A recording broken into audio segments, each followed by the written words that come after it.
Hello, my name is Kiriath, and today we are going to take a look at the Warhammer Fest Online Day 4 reveals. That's right, we're on Day 4 today. Later today is going to be the next batch of 40k reveals. I'm sure there are a lot of hopes, dreams, aspirations, and possibly bracings for disappointment for that one, but we will cover that tomorrow morning. For now, we've got the boxed game stuff, and as you can see, stuff for Underworlds, Necromunda and Aeronautica Imperialis. And you will have noted in the title of the video that I have mentioned a plastic Thunderhawk, but I have mentioned that it is a tiny Thunderhawk.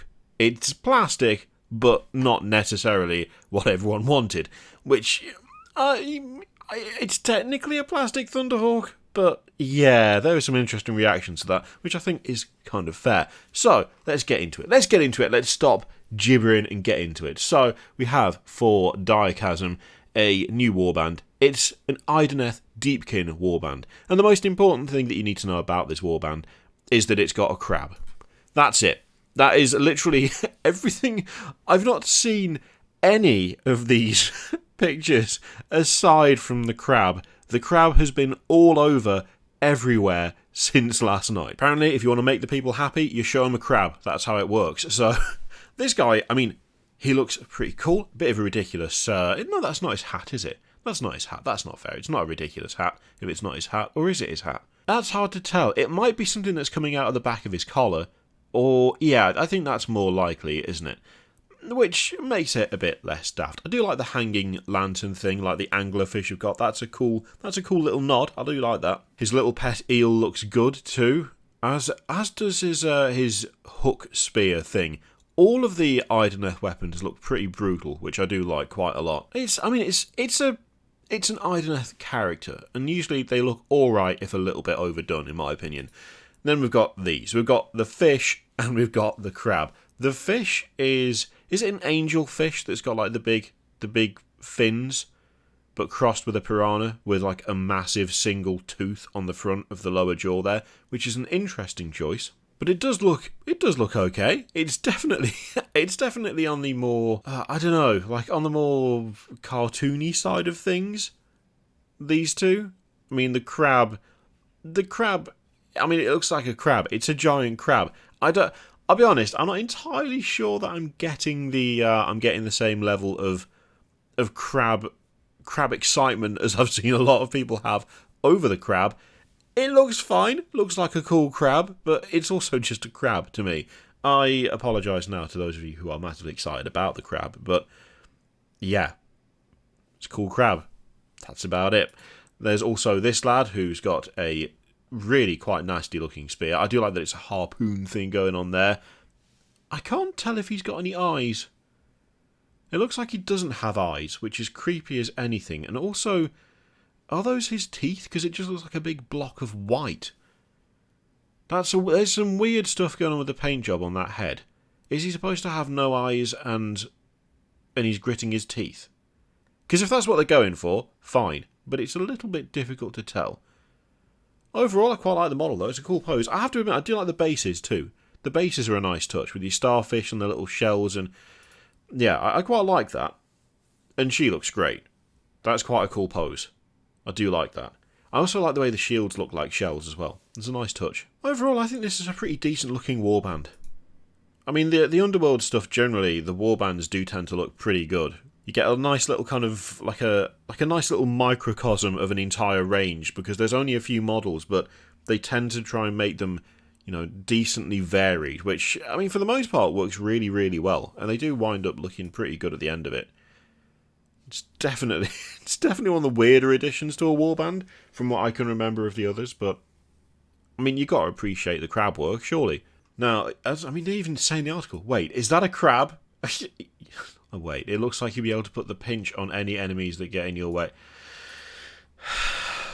Okay, sure. Let's move on to Necromunda. So next we move from the Mortal Realms to the Underhive, but the haircuts remain the same. Actually, this is quite a well-written article. I like this. It's time for the Delac clan. Is it Delac? I've always said Delac, but there could be some mad way of pronouncing it that I've just never heard before, and I'm just going with what seems right, but is actually incorrect. along with everything else that I pronounce incorrectly. So this tome contains more lore and deeper background on this mysterious clan than we've ever seen before. I do like the Delac range, actually. The Delac stuff is really cool. I keep saying it over and over again, and now it feels like it's losing all meaning. So this is the House of Shadow book for Necromunda. They're so creepy. They are so creepy. They're properly grim, this lot. So we have the Nacht-Ghul, which are new champions, assassins and saboteurs without peer if you need someone disappeared, or want an enemy factory to stop producing inexplicably. This is who you should call. I like those. Those are both creepy as anything. They're creepy, they're weird, they're a bit too tall. The heads are... the heads on this stuff, they're just weird. Because they're all bald and they've got weird eyes, they just creep me out. And these are sticking with that theme, in fairness. The metal masks over the mouth and the nose, that's a nice touch.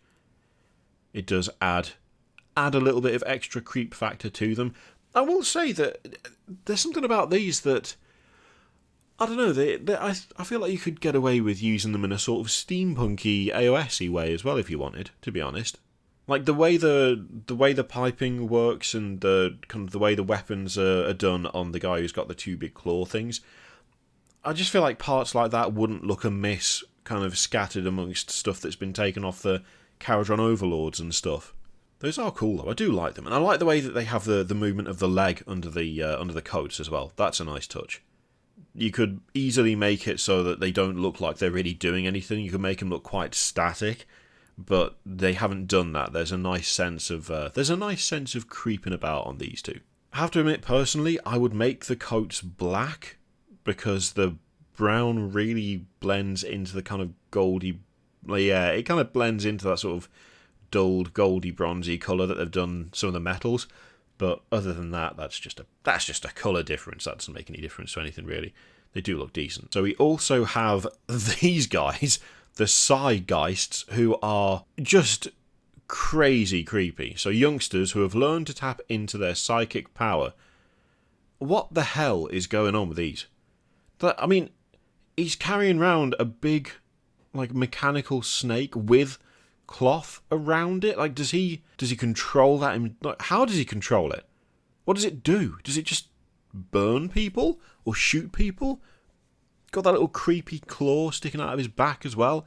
It's just weird. That's just a weird model.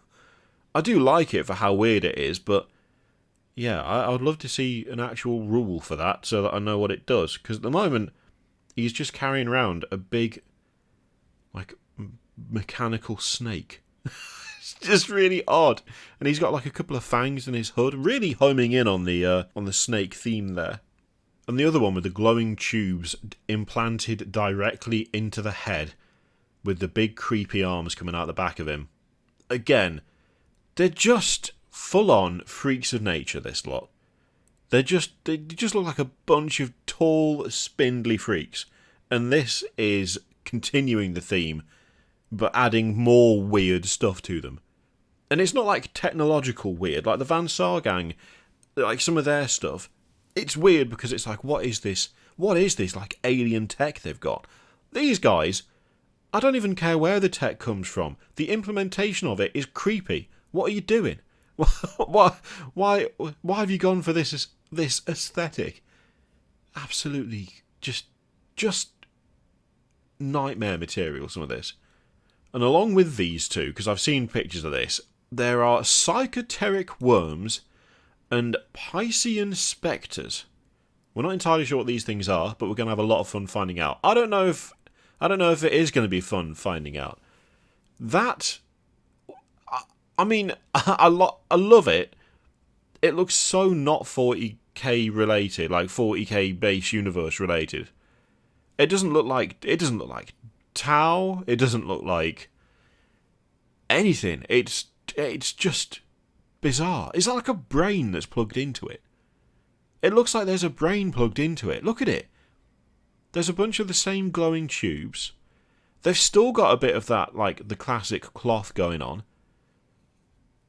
There's a bunch of tubes running into something that seems to be contained in some sort of leather sack that looks suspiciously like some sort of alien brain. Just what on earth is going on there? I really like it. It's, again, creepy and weird. Just a mad model. But I want to know what it does. Oh, hang on. So there's the worm. That's the, what is it? The psychotropic worm. That's not what it's called. I was so close. The psychoteric worms. I mean, I was not far off with psychotropic. The psychoteric worms. I mean, that's the thing that the other guy was holding. So presumably, you let the worm off the leash. The worm burrows through the ground and then murders someone. So that he's carrying the worm, but the worm can move under its own power. That's cool. That's a cool concept. I like that. If you walk without rhythm, then you won't attract the worm, as we all know. Yeah, I like those. They look cool. This like flying octopus freak, though. What the hell? Well, not an octopus. There's only like 4 limbs. Quadtopus? Is that even a word? I'm going to guess probably not. I'm going to shut up now and we'll move on. So yeah, that's what we've got for Necromunda. Oh, and just because we've announced books for the 6 classic Necromunda houses, you best not think there won't be loads more stuff on the way. We're only just getting started. Alright, sure. And there's also Hired Gun. There's no way I'm playing this because I will definitely get copyright claimed. But yeah, we'll take a glance at Hired Gun when that comes out. It's what, a month and a bit away? But yeah, we can take a look at that. Then we have Aeronautica Imperialis, which is where we get the plastic Thunderhawk. So this time round, it's the Eldari and the Space Marines take to the skies. So after Wings of Vengeance featuring Orcs and Imperial Navy and Skies of Fire, which introduced the Tower cast, this is all about Eldari craft wars versus Space Marines. Now I have to say, I do have some of the Tower stuff. I need to get around to painting it up. I will say that whilst I've not had a chance to actually do anything with Aeronautica Imperialis, it's a good. I'd suggest it is a good-looking game, and I think the models they do for it are really solid. Like doing the tiny versions of these vehicles that we've known and loved for years. I would argue that it's a bit of a challenge to get a good amount of detail and to not have them look like horribly cartoony or like a badly shrunk down. But I feel like they do a really good job with these. The models, at the very least, always look solid. They always look good. Yeah, I mean, I think they've done a good job with those. Same with the Space Marine stuff. So we've got I've forgotten what version of that is. Is that the... No, I can't remember which one that is. Because there's the Fire Raptor and there's the other one. I can't remember what the other one's called. Is the Fire Raptor the one with the... Is the Fire Raptor the one with the guns poking out the side doors? Or is that the other one? Ooh, these might... Does it say? That would be easier, wouldn't it? That would be easier.